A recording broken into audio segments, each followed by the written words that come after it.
You're listening to Mr. Suave at mrsuave.com. Mod is a generic term for the modern young man. You were just a little mod. Just a little mod. She's a mod, she's a mod, she's a mod, yeah, yeah, yeah, yeah. I don't give a monkey's arseholes about mods and rockers. All I really want is me a mod boy with his own unique style. Are you a mod or a rocker? No, I'm a mocker. Me one of us come on to getting underway, taking all night and into the day. Mods are back again. Mods are back again. Mods are back again. Whether you approve or disapprove, they are real, and they're happening now in the mod world all around you.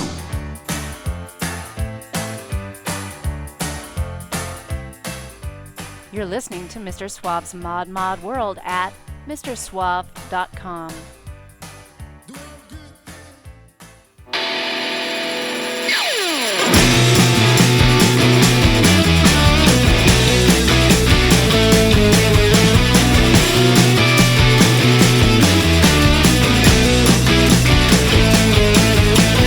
Kicking the cautious into the light, biting the bullet, it's alright. Bringing the baby into the bride, and I don't mind.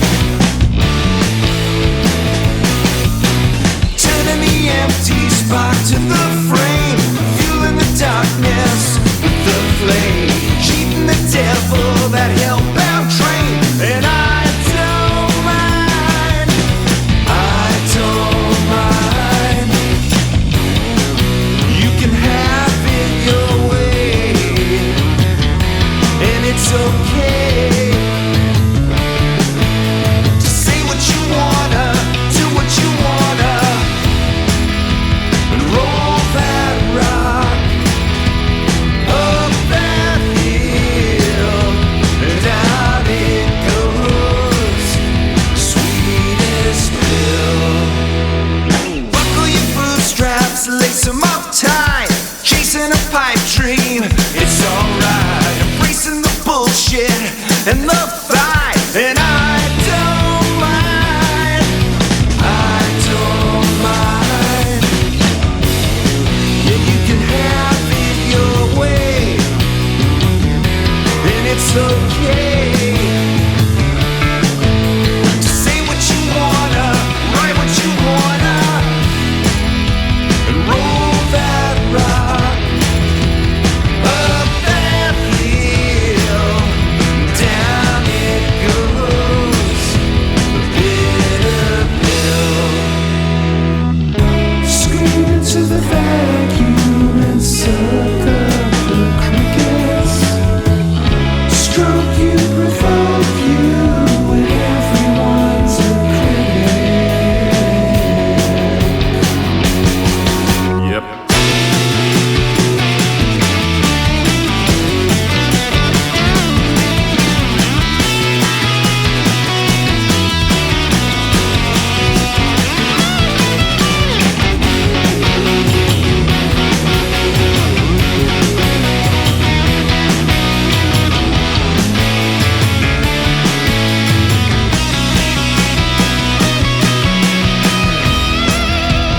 Roll that rock up that hill, rock that roll, the only pill.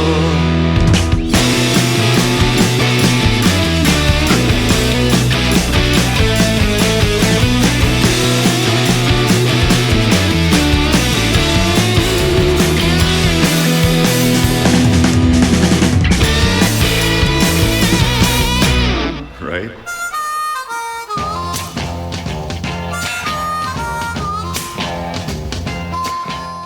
Hi, I'm Linda from the Chelsea Curve, and you're listening to Mr. Suave's Mod World at mrsuave.com. Hey, relax, guys. All right, welcome to the Modcast. I am so excited to be joined by Vic and Steve from Star Collector. And this is probably the second or third time I've talked with Vic, and the first time that Steve's been here. So welcome. Hey, how's it going? I am excited to tell you guys that they have a new album. A lot of listeners will already know that because they're smart people and good listeners. And we're going to talk about that a little bit today. We'll talk about the recording. We'll talk about some other stuff. We'll talk about some music things. And we'll see what they're thinking about the future maybe too. I don't know. I'll pick their brains a little bit. So this is Everything Must Go.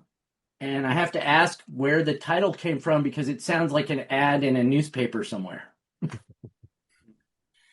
Well, yeah, I mean, it's the idea behind the lyric is that that it doesn't matter how much money you've got, or if you don't have any, or if you're getting a bit long in the tooth, or if you're kind of young, or if you're just living on the outer edges of what's considered normal society, it shouldn't matter. The whole point is that everything must go at some point. And so like lyric says, man, hey, come on out for the show. Go out and live your life. I like it. The whole thing is pretty anthemic, I thought. And when I first heard it, I was like, okay, this will be the kind of thing that's a crowd favorite for you guys. Well, seems to go over pretty well so far since we started playing it. So you could be right. Yeah, it's been a lot of comparisons on. You're talking about the song, right? Yeah. I'm thinking of this song now. Of course, the album too, the title, right, going together, the title track. But yeah, I'm just thinking about the song being so anthemic. When I heard it, I was like, wow, this is going to be like people will be jumping up and down and singing along with you, I think. Well, yeah, it's having that somewhat of that effect so far, which makes us feel pretty good, makes us want to play it. It's that particular song came about, as you know, because I've talked to you before, Rob, and at some point I'll get Steve to jump in here too, but just to talk about this particular, how this came about. So on our last record, I kind of decided I had this philosophy around songwriting and, life in general anyway. Probably had it for years. In fact, when I met Steve, I probably had this philosophy too, because one of the songs is about that exact thing, which is in this life, don't ask, don't get. So it's easy to go through life and think, oh, I better not try that because I might fail. Well, who gives a shit, man? Like, if it's something you want to do or something you want to try, give it a go. And if it doesn't happen, what have you lost? So anyway, so on our last record, Attack, Sustain, Decay, Repeat from 2023, I decided to put that philosophy into play and reach out to a fellow who plays in a band that I've always admired in Sweden called The Soundtrack of Our Lives. His name's Ian, and Ian Persson, and he's one of the guitar players for that band. And like I said, always been a fan. And a DJ in Sweden was playing our song Rip It Off from our Game Day album, which is 2 albums ago now. And he noticed that I was wearing a Soundtrack of Our Lives t-shirt in the video that Steve put together. So Steve actually had something to do with this all happening too, if we hadn't done this video. And the DJ said, oh, you're wearing a Soundtrack of Our Lives t-shirt in that video. And I said, I am. I love that band. Are you a fan? He said, not only am I a fan, but I actually know one of the guys. This DJ lives in Gothenburg, Sweden, where Ian lives and the band's from. So 8 months later, after I built a pretty good rapport with this DJ, I said, how'd you feel about maybe putting Ian and I in touch about maybe doing some writing together? Don't ask, don't get. And he said, sure, as long as I get to do some hand claps on the album. And we thought that was a pretty decent trade-off. So I said, absolutely. So he went back to Ian. Luckily, Ian had already liked the song Rip It Off in the video, and he listened to some more of our stuff. And he said, sure, I'd be happy to. He sent me a couple unfinished demos of music, and a couple of the songs on the last album, Feel It Coming On and Running Through the Rain, were based on some demos that he sent me, and we ended up co-writing, even though we've never actually met in person. Yeah. Thank you, Internet. Yeah, that's another whole thing that we can open up. But so that was how that happened. So it went so well that this time around, after that album was kind of out there and Steve and I and the band were putting songs together for a new record, I decided to ask him again. And again, he sent me 2 demos. And one of them was the music and a basic feel and energy for the song that eventually became Everything Must Go. All right. So that's how that kind of came together. And then after I finished writing it and sent it back to him, and he said, yeah, sounds great. Then I gave it to Steve, and Steve started to demo it. And then I sang on the demo, and then we showed it to the band, and yada, yada, yada. So that was kind of how that all came together. And again, this is probably a conversation for a little later as we get into it. But the thing on this album that I've noticed and has been pointed out to me already is that there's more co-writes on this record than any record that we've ever done. On some of the older records, I would write like 70% of the stuff myself, or Steve and I would write half together and whatever. But on this record, there's 13 songs and only 2 of them are songs I wrote myself. Wow. And all the rest are co-writes. About half of it with Steve, and then a couple with Ian, a couple others peppered in there too. So I think that also brings a different flavor to it. And I guess my point about that is simply that when you co-write with people, the whole point of it is to bring their energy, their philosophy, their style, their vibe to the song, because if not, I might as well just fucking write it myself. Right. Right. So less hassle, you just do it and it's done. So and I really enjoyed that process this time around, and it's probably one of the reasons this album is even more varied, I would say, than the last one. And the last one, our big tagline was that we're really pushing the boundaries of power pop and mod and rock and trying to push out further, with songs, like acoustic songs and stuff. But on this record, I think we've even gone further in some directions, including heavier in some. And as you said, this one's pretty anthemic, and it's kind of got a bit of Buzzcocks, a bit of Jet, a bit of Cheap Trick. Yeah. So, I love how it kicks things off and gets the album started, really, because it is, I can't get away from the word anthemic. I don't know why, but it really gets your blood pumping, right? And kind of sets the tone. And then you guys do a good job of kind of moderating that through up and down through the whole album. But I like to jump in like that. First thing, talk about the single. You've got a great video for it. But I want to back up a little bit too. And most of the listeners will know about Star Collector. But I'm curious to know kind of your history, the two of you. I know you guys, you started the band together and have been together a long time and really have this simpatico sort of thing going on, which is really great. And to have lasted this long is pretty great. So maybe you could tell me a little bit. I've heard from Vic in the past. We've talked about how you started out in the mod scene and some things. Steve, were you a part of that as well? Is that how you guys got to know each other, or did you just bump into each other at the gas station? Almost.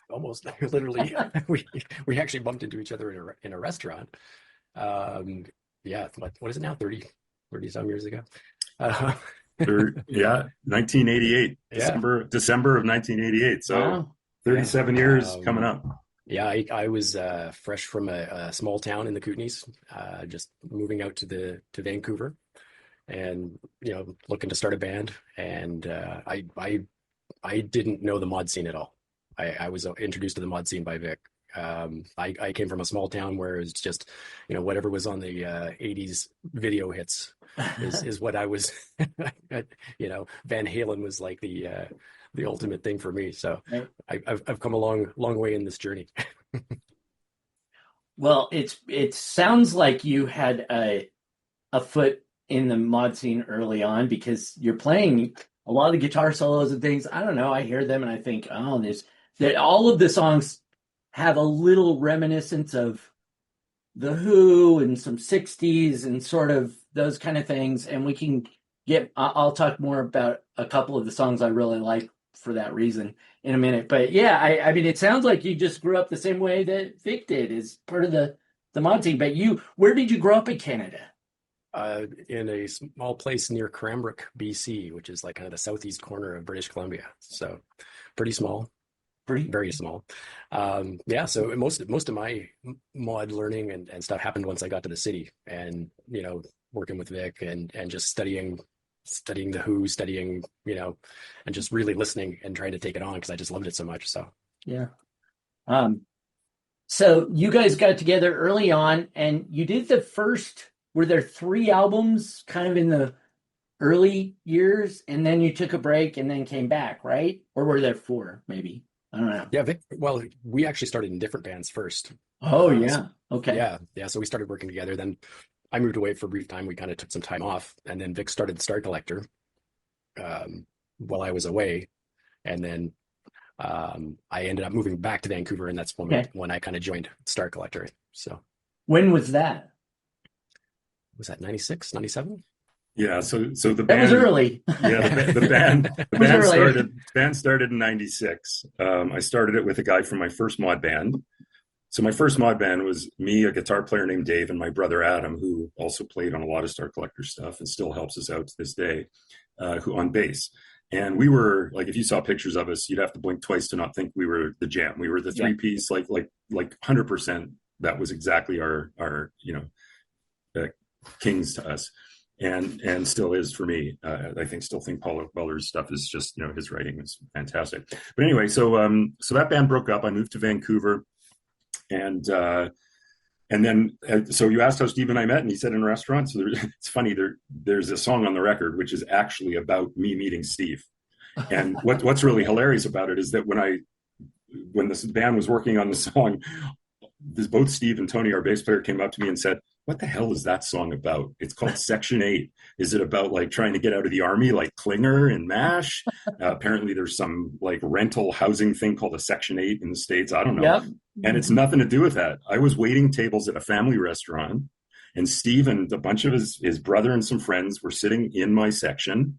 And I walked by and I heard them say the words rehearsal space. So this is back to the don't ask, don't get thing. So I'm walking by and I'm starting a band. I used to be a drummer in the mod bands that I was in, but I decided I was going to switch to being a frontman, guitar player, songwriter thing. And I had a drummer lined up, and I walk by, I hear rehearsal space, and I think, let me think about this. Yeah. So I popped over and I said, "Hey, are you guys musicians?" And two guys put their hands up kind of and said, "Yeah, we are." And I said, "Well, what do you play?" One said, "I play guitar." The other said, "I play bass." And I said, "Well, isn't that interesting? I'm a songwriter. I've got a drummer, and I'm looking to put a band together. You want to come hear some of my stuff, and I'll listen to you play and see what you think?" And they said, "Sure." And that guitar player turned out to be Steve. And so the simple fact is that the section that I was waiting tables in was Section 8.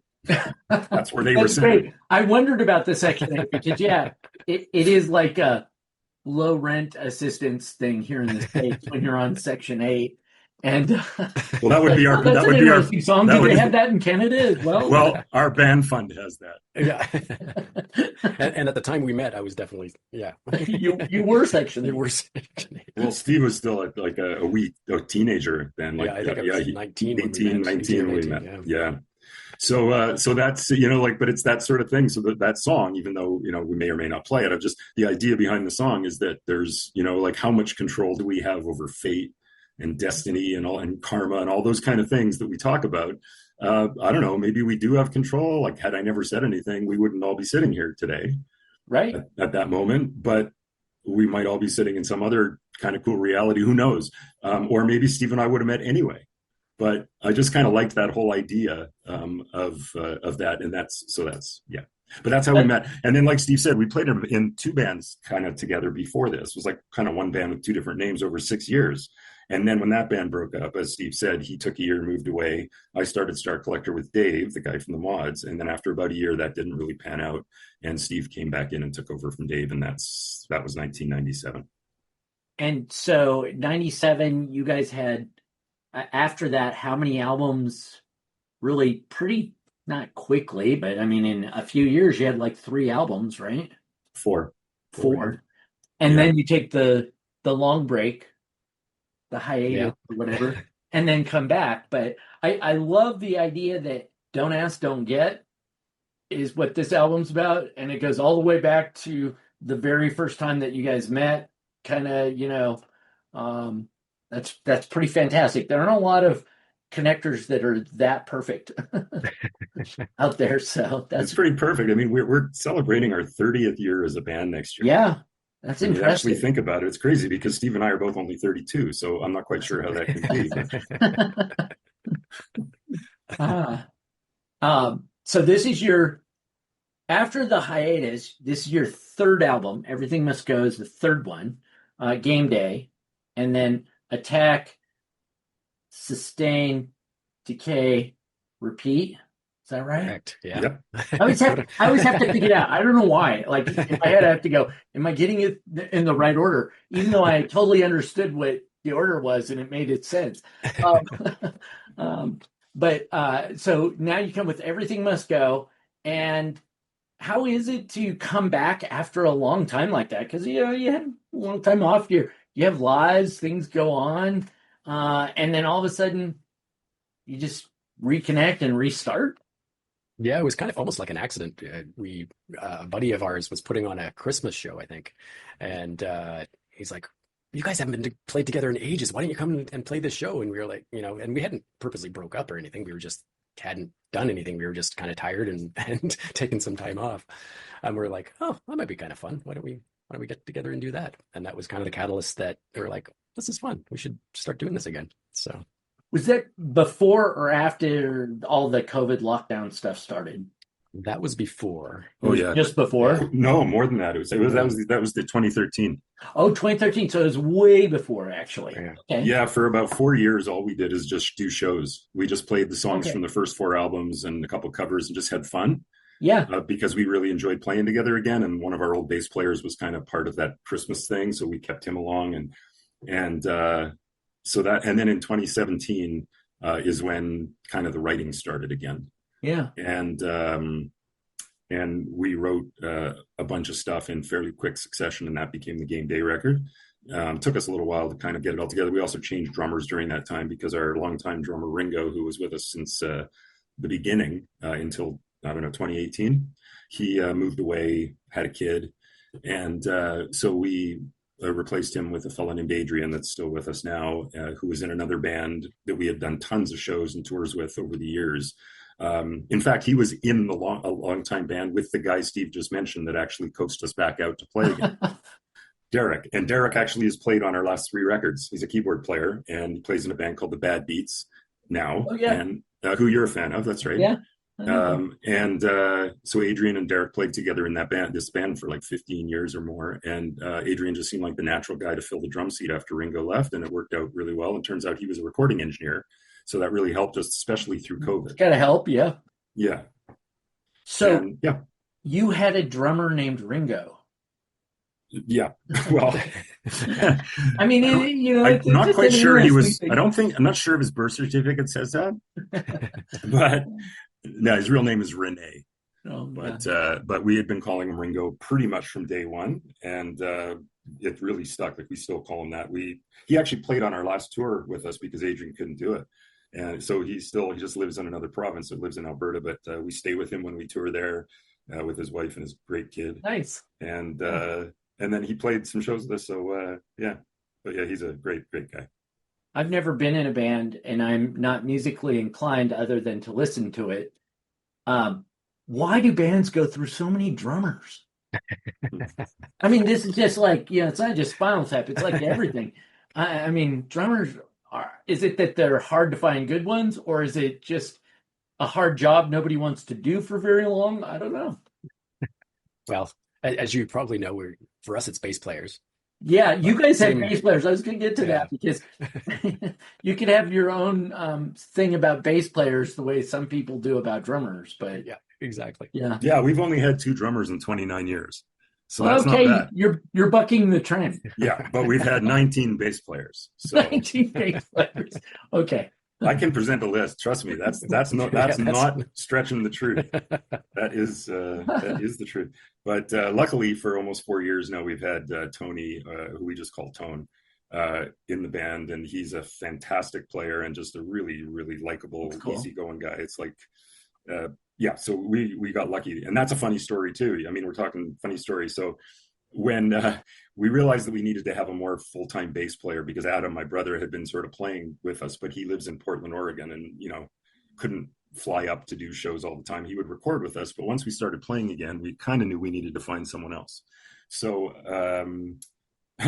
Adrian said to us, man, because he used to play with Tony in another band, he said, boy, I'd love to get Tony Kerr in the band, but he's kind of decided he's not playing anymore. He's kind of sort of retired from being in a full-time band. And don't ask, don't get. I said, fuck that. And I literally sent him a message that day and said, Tony, it's Vic from Star Collector. Interested in playing in the band? We need a bass player. Yep. And that The was rest it. is history. So we got to laud that over Adrian's head for quite some time, actually, which is always good fun in the band dynamic. But Tony's a wonderful guy and a wonderful player, and we're truly lucky to have someone that talented, as you can probably hear when you listen to the record. Like he played on. I've really noticed on this record. I think that the rhythm section really gelled just because of that little extra time with Tony and Adrian working together. I'm really happy with the rhythm section stuff. Yeah. I mean, the album it sounds fantastic to me. I'm the last person to talk about whether it's musically good or the production or any of that. I just know what I like to listen to. And since I started playing it, I was like, okay, this is exactly what I expected, but also with some interesting twists along the way and some things where, pushes the envelope here and there, but in a way that I really enjoyed quite a bit. It's a fantastic album. I think you guys have done a great job. I have some favorite songs. I know this. I mentioned to you that I was going to ask about like favorite songs. And it's always hard for any musician to say which of their songs they like most or anything like that. So you don't have to say what your favorite song is off the album. I'm curious to know, though, what you think the audience thinks is the favorite song off the album. Or is there a song you think this one is probably going to hit, like, people are going to really gel around it? And you can draw on Game Day and some of the past albums and things and, like, looking back, this became a crowd favorite and we didn't realize, or we totally knew this was going to be a crowd favorite. Yeah, well, I mean, for sure, you can't always tell when you're writing and arranging the songs. You have a pretty good idea of which ones are going to work best live, say. Right. And which ones, even though recording, you're really happy that you've recorded them, but they're just not going to translate as well live. Or you've got a 40-minute slot at some show, so you're going to play 10 songs, and you're drawn from 7 albums. Well, you're probably not going to play the 5.5-minute mid-tempo moody one at a huge place like the Commodore Ballroom here. You're going to stick to the ones that are going to get the crowd going. Yeah. But in other cases, like if you're doing an album release and you're playing an hour 5, you might throw in 3 slower ones because you want the set to move and groove and stuff. So that's when you get to toss in some of those slower ones that we might really like. Like, 2 of my favorites, and it says I obviously would like the whole record, but 2 of my favorites on the new album are called Queen Bed and Overblown, and they're both quite mellower songs. Yeah. And I just think, from a songwriting perspective, I think they're, having written a lot of songs, I think they're very well put together, very well crafted, very well thought out, and well arranged and well produced and recorded. So from a listening perspective, I'm drawn to a lot of those songs like that too. But live, we can't do a whole set of that. So certainly Everything Must Go from the record. And then there's another one called Shining Example that we've been playing that's been getting a really good, and then a real poppy one called The Best Thing, which is actually kind of popping out and people have mentioned too. So I don't know. I mean, ear of the beholder, man. It's the ear of the beholder. That is exactly right. Because everybody listens to an album or a song or anything and then has their own take on it.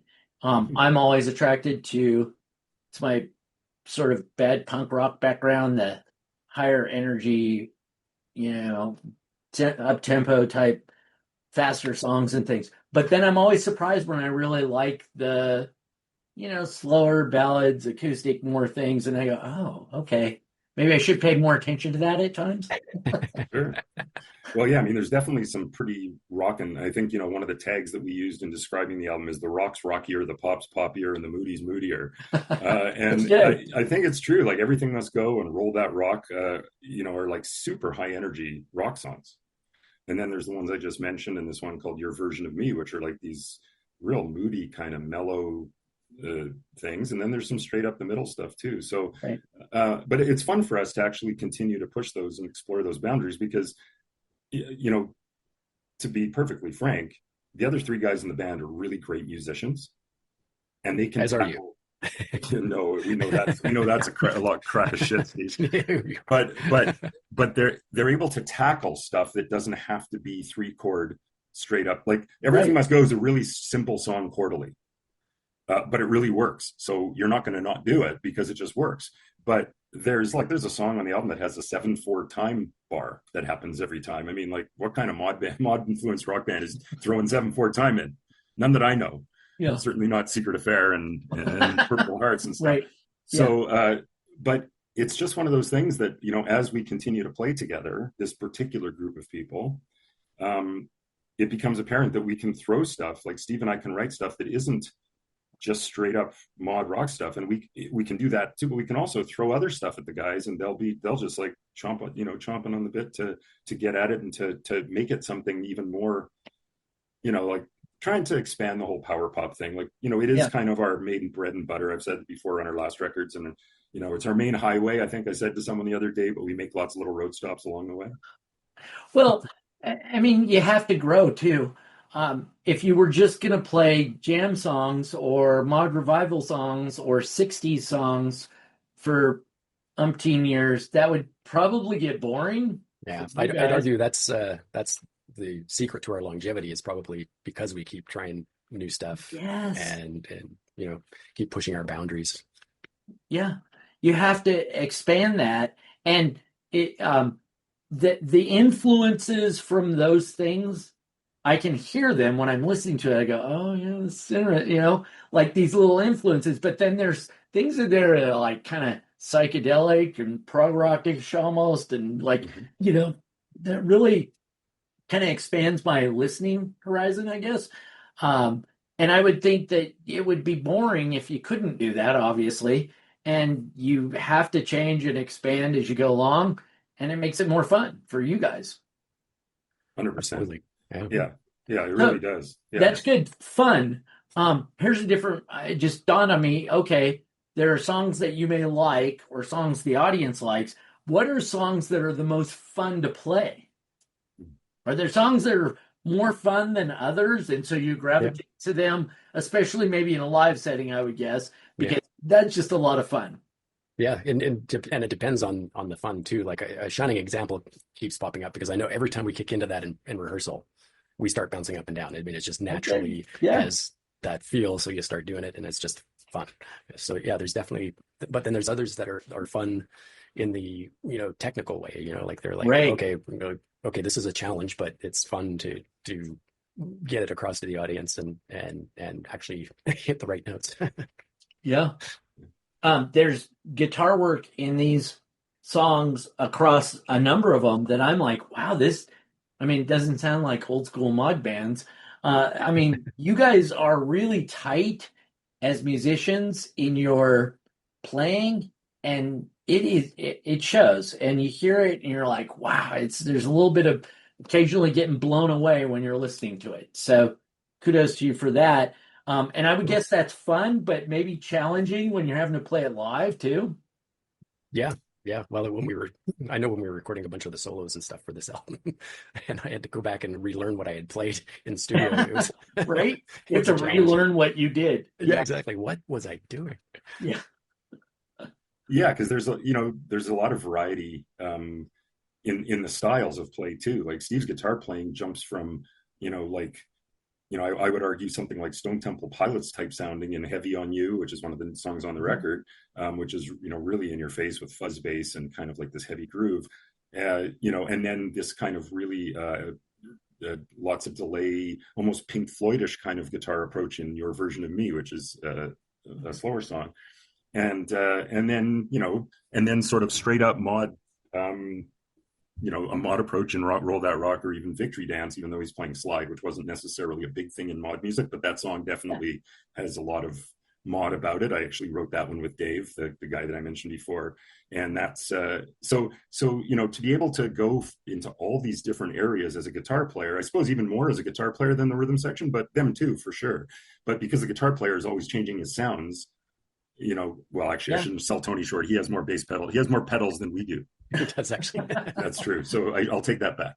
But the point being that when you're trying to, you're throwing songs like these ones I just mentioned, and you're putting them all in one pot and saying, okay, so for this song, it's definitely like a heavier, darker vibe. And then Steve's got to go, okay, well, what am I going to do? to make the guitar right for the song, the sounds right for the song, the approach right for the song. Right, Steve? Am I off base here? Yeah, absolutely. And yet, for some reason, I guess because we played together so long, it still tends to gel as Star Collector. You know what I mean? Like, stylistically, it can jump around a lot, but it's still, for some reason, I guess just longevity, we can still make it sound like Star Collector. So it does. It is interesting that bands over long periods of time, you can still identify them as soon as you hear them. If you've listened to them enough, right? You go, oh. Sure. So if you had just blindly sent me a song or I stumbled across it, I would have been like, that sounds familiar. And then I would have been like, okay, the vocal, obviously, but just the playing style too, right? Yeah. Even when you try new things, you still have it's like a musical fingerprint that gets put on a song. And good bands have that, and you can identify it and you go, oh yeah, there they are.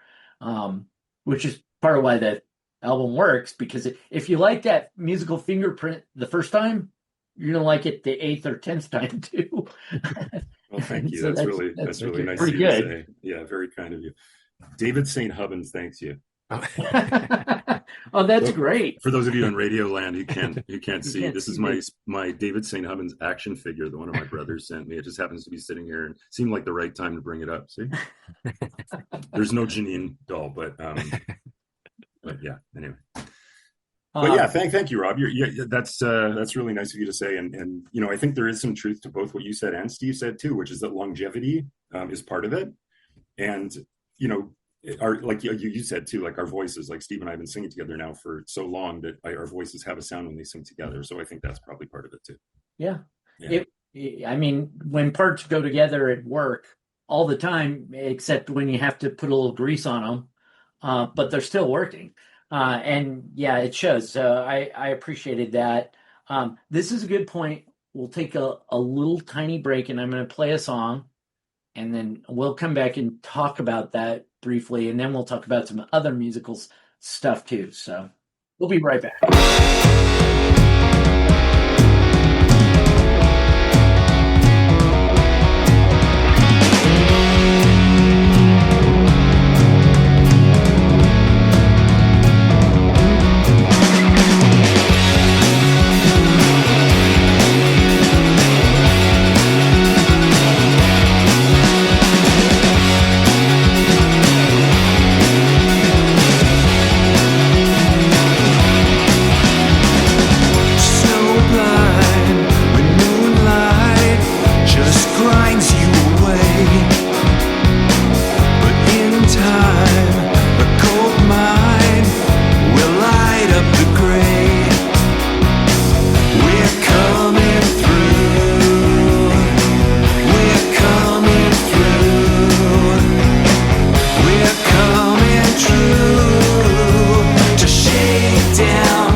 Shakedown the breakdown. Your daylight's coming around.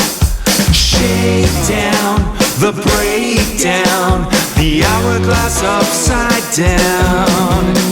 Shakedown the breakdown. Your daylight's coming around. Shakedown the breakdown. We all need a gang in this cold. We all need a gang in this cold town.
Hi, this is Sal from the Gold Stars in Chicago, Illinois, and you're listening to Mr. Suave's Mod World at MrSuave.com.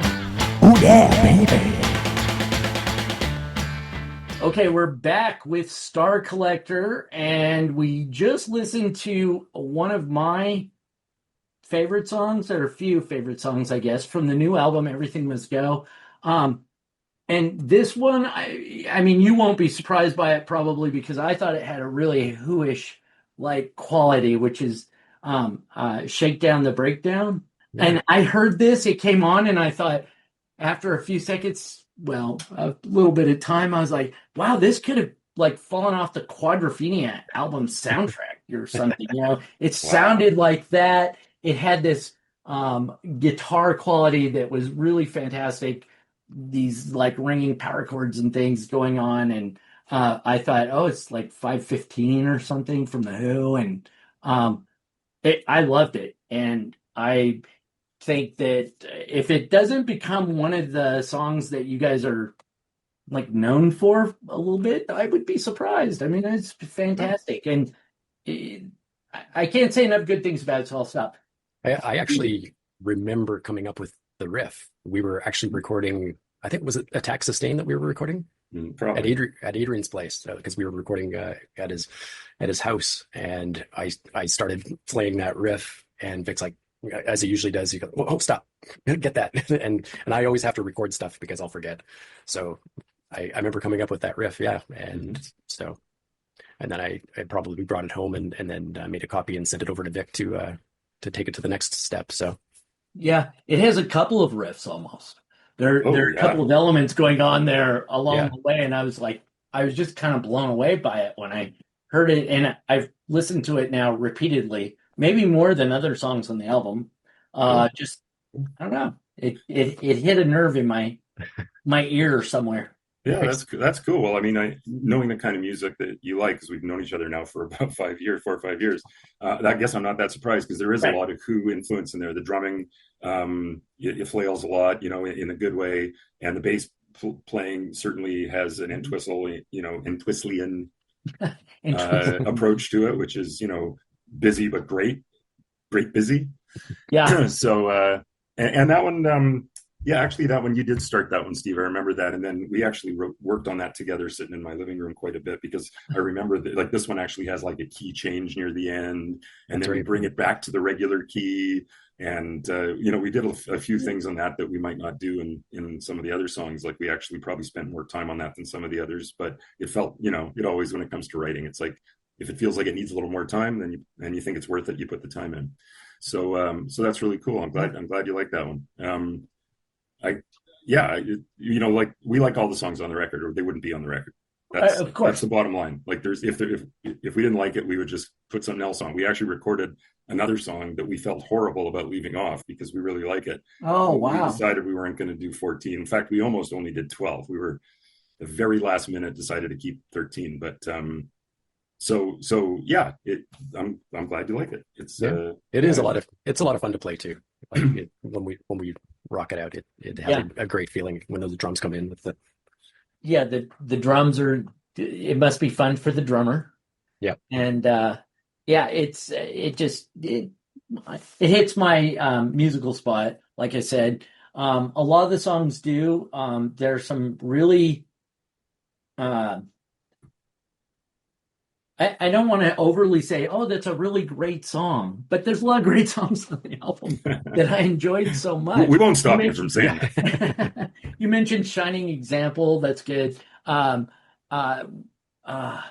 the one about roll? The rolling the rock. Roll that rock up that hill. Yes, roll that rock up that hill. It's great. I've just enjoyed listening to it over and over and over. But maybe not as much as the Shakedown the Breakdown. Let's go. Well, and again, I'm not surprised you like Roll That Rock. Yeah, right. That one's probably the most mod-ish of all the songs on the record. And I wrote that with Adam, my brother, and we both came from the mod thing. So it's not a huge surprise that it's... And my brother actually plays bass on that. That's the one song on the album that he played on. Nice. Tony played on everything else. But I figured, because Adam wrote it with me, we should probably let him play on it. And he did a fantastic job on it too, which is great. Yeah. But yeah, that's cool. I mean, yeah, if you had asked me what I thought your favorite ones would be, I probably would have. I'm not sure I would have gone to Shakedown, but now that you say all that stuff, I hear it. And I don't know. I probably would have thought Shining Example and maybe Victory Dance, because they seem to be kind of in that pocket of yours that I know you like. Whenever you tell me songs you dig, so yeah, no, I'm digging it all, and I can be predictable. People who listen to the Modcast know like where my wheelhouse is, I guess, so to speak. That's not surprising, but let me ask where your wheelhouse is, and maybe kind of currently contemporary, like what is summer of 2025 road trip? What's your soundtrack? Is there a go-to song band or somebody else out there that you're just really vibing to right now that you want to share? Steve, you want to go? You got some stuff? Gosh. We've just had a road trip, and we've had all our phones all playing different tracks, trying to remember it all. The Lemon Twigs come to mind. Oh yeah. That's what else? They just had something that came out earlier this year, I think. Yeah, I think so. Yeah. And I'd have to go back and look at what it's called, because now I can't remember, but that's just because I'm old. Yeah. I can never, I mean, I'm trying to think contemporary. I can't, well, maybe there's even old stuff that it's just what you're listening to now. Yeah. I'm just curious, like, what is this summer, what's the go-to listening thing that is on your mind? And maybe it's just you put it on shuffle and whatever happens. I do that. That happens a lot. Yeah. Okay. When you, I've got a little list here, and I'm just going to whip through it really quickly. I just made it off the top of my head. I probably missed a bunch that I'll regret later not thinking of. And some you'll be familiar with, some you'll be like, I've never heard of them. But these are some things that I came across over the last year that I must say I quite enjoyed. Okay, so there's some Vancouver acts. Both acts that open for us, I really enjoy them. The Bad Beats and this band called the Starling Effect. Okay. And not just because they played with us. That was the reason we asked them to play with us. But I think they're both really good bands. Check them out. Another local one that I haven't actually seen live yet, but heard some recordings and really like them, called Combine the Victorious. Okay. And and a couple of spunky teenagers in a band that's just called Bean, Been. Been. Been, like bean, like I've been around the world or whatever. And then I've got a band from Edmonton called the Wafer Thin Mints, which is a great play on the Python thing, but they're great. And the singer's wife is in The Pursuit of Happiness, and she's actually singing on our record. So that's how we ended up meeting them. We did a show with them a few years back in Edmonton, and their stuff is stellar. Chelsea Curve from Boston. Yeah. Chris Church from North Carolina or South Carolina, one of the Carolinas. My brother's project called Maud Lewis. My other brother's project called Los Gatitos. How many brothers do you have? 12, 13. A band from your neck of the woods that just put out something not that long ago, which I was so happy to see because I didn't realize they had a new one. Mopsy. Really good. I don't know Mopsy. Oh, check Mopsy out, man. They're very cool. They used to be a band called the Young Sportsmen. Oh, yeah. Before that, they were called Muzzle. And they're honestly really good. Check all those bands out. Kevin Robertson from Scotland. Total different, like kind of birdsy, but excellent. Guy from Halifax called Barry Francis Walsh, who used to be in a band called Cool Blue Halo, who released a bunch of singles, and they're really, really good. And a couple bands that my kids turned me on to that are not mod at all. And on first listen, someone might go, "Really, you like those, Vic?" But I really dug them. One's called the Red Clay Strays, and the other one's called the Blue Stones. So there you go. There's a list. You asked for it. You got. Don't ask, don't get, Rob. The Red Clay Strays and the Blue Stones. Yeah, and they both sound a little bit like the Black Keys. So go figure. Red and blue, in black. Okay, yeah, that's great. Thanks. I will be going back over this now and feverishly writing down like, oh, I've never heard of them or them and them, and I got to check that out because, yeah, love to have new music. It's kind of why I do this. It's finding new bands. And then the new bands become like Star Collector, my favorite bands, or bands that are really, I listen to them a lot. And that becomes fantastic. But it's always, of course, fun to discover a new band or discover an old band that you never knew about from 30 years ago. And then suddenly you have this whole catalog of new music. But that's a whole different podcast. So. Oh man, I remember the first time. I remember it was like 20 some years of people talking about how great this band Big Star was, and I'd never heard them. Yeah. And then that exactly just immediately fell in love with them. Like, how did I miss out on all that great stuff over all those years? So I totally get what you're saying. There's just, sometimes it's like discovering gold. Yeah. And you wonder once you discover it, like, how did nobody else discover this? Big Star is a great example because cult status of in the know now, but 20 years ago, 30 years ago, nobody knew or paid much attention to. And it's like, how did that happen? But it did. And we all get to enjoy meeting it now, I guess is the way I say it, because really I'd heard about Big Star at some point a long time ago and I didn't pay much attention. And there wasn't as much easy access, to music. Right. And 35 years ago, you had to really search out Big Star. Now you just type Big Star. Yeah. Big Star, which is both good and bad, but also another podcast. Well, I appreciate you guys taking your time to do this. This is great. I will encourage everyone I know to go out and get the record, Star Collector, Everything Must Go. It's a song and the title of the album and a video. Video too. Will there be more videos coming? Because you guys do some good videos. Oh, that's all Steve. You can thank Steve for Okay. that. He decided just out of the blue when we did game day because it was lockdown. Right, you tell the story, Steve. Yeah. No, it was lockdown, and I was, of course, had to start working from home, and had some free time, and I started messing around on my programs, and I was like, that actually looks. I bet we could do a video, and just on my phone, and started putting some stuff together just with some found footage and things. And I think I started with Rip It Off, even though I don't think you had intended that as the first single, but I actually intended the song Game Day to be the first single, but Steve had already started Rip It Off, so I had to go, yeah, that was going to be the second one, so we'll just flip them. But because those two songs definitely for me deserve to be the first two. But anyway, yeah, go ahead. Yeah, and then so I sent it over to Vic, and he's like, oh yeah, maybe we should try doing that. And next thing we know, we got Vic over at the house with his mod clothes on, filming stuff, and just keep learning as I go, and hopefully they keep getting better. So, and fortuitously wearing my Soundtrack of Our Lives t-shirt. That right? Fortuitously, right? You never know when wearing a t-shirt is going to help you. It could. There you go. What's that t-shirt? Nobody can see these, but Vic, you're wearing your Jam t-shirt. Yeah. One of them. Yeah. One of them. And this is one of the symbols from Attack Sustain. So. Oh, right. Yeah. So you're wearing your you have more than one symbol or logo that goes with that? Yeah, here. You can't see it on the radio, but you can see it in the corner of the oh, right. Yeah. Right. And each of those represents, Steve came up with that. Each of them represents Attack, Sustain, Decay, Repeat. And for our we had the idea. Was it your idea? I think it was a friend of yours, wasn't it? Who had the idea, Steve, about us getting the shirts? It was a friend of mine, yeah. That's right. Friend of yours.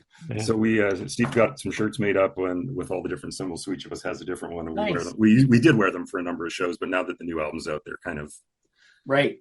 You got to switch to all the new stuff like Taylor Swift. That's right. That's right. So do you have any ideas what the next video might be? You guys you do a good job with your videos, and you always do 2 or 3 at least, it seems like, off the last couple of albums. So I'm looking forward to another one. We did 6 on Game Day, and we did 5 and 5 on the last one. In fact, we were going to do 6 on that one too, and then time just kind of ran out. But definitely, we've just literally been talking about locations, and we're honing in on something. So hopefully, we'll get to shoot that in the next 2-3 weeks. Hopefully, That must be fun. Yeah, it's lots of fun. Yeah, but a lot of work too. Yeah, for Steve. Yeah, the rest of us show up. Yeah, the rest of us show up, do our performance, and then Steve gets to go and hunker down over the edit for hours. Yeah. All right. Well, I'm going to throw a bunch of videos up on the Modcast homepage for this episode, which I think will be. I have to count them in my head now. Number 585. Modcast number 585. Amazing. And I'll put some of the videos up on the page at mrsuave.com, and people can get the links to your albums there. And of course, just search for Star Collector. And I would guess you want people to go to Bandcamp. Is that the best place?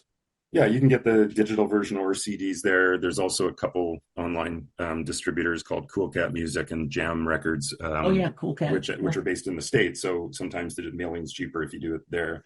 And then it will be on streaming next month, but not for a few weeks yet because we're trying to encourage people to refill the coffers that have been emptied. Exactly, and emptied again. I always encourage people with. Bands that aren't Green Day or something, go to their website and buy the music and, support them, because it's obviously what makes the world go round for you guys and for all of us that enjoy getting the music, because if you don't have a way to sustain that, then we lose out in the long run. So it's part of what I hope I do is encourage people to buy all of that good stuff. So. All right. Well, we thank you for that. Thank you, Steve. I appreciate you guys taking the time to do this. And as I said, you can find this. It's Modcast number 585, mrsuave.com. And there will be all the links to all the good things there, and you will find it. So thanks a lot, guys. Thank you, Rob. Thanks so much, Rob. And like I've said for many, many years, see you at rehearsal tomorrow, Steve. Yeah, that's right.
they're making more pretty green.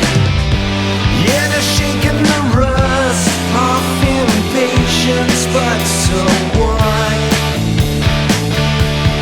But so what? A shot in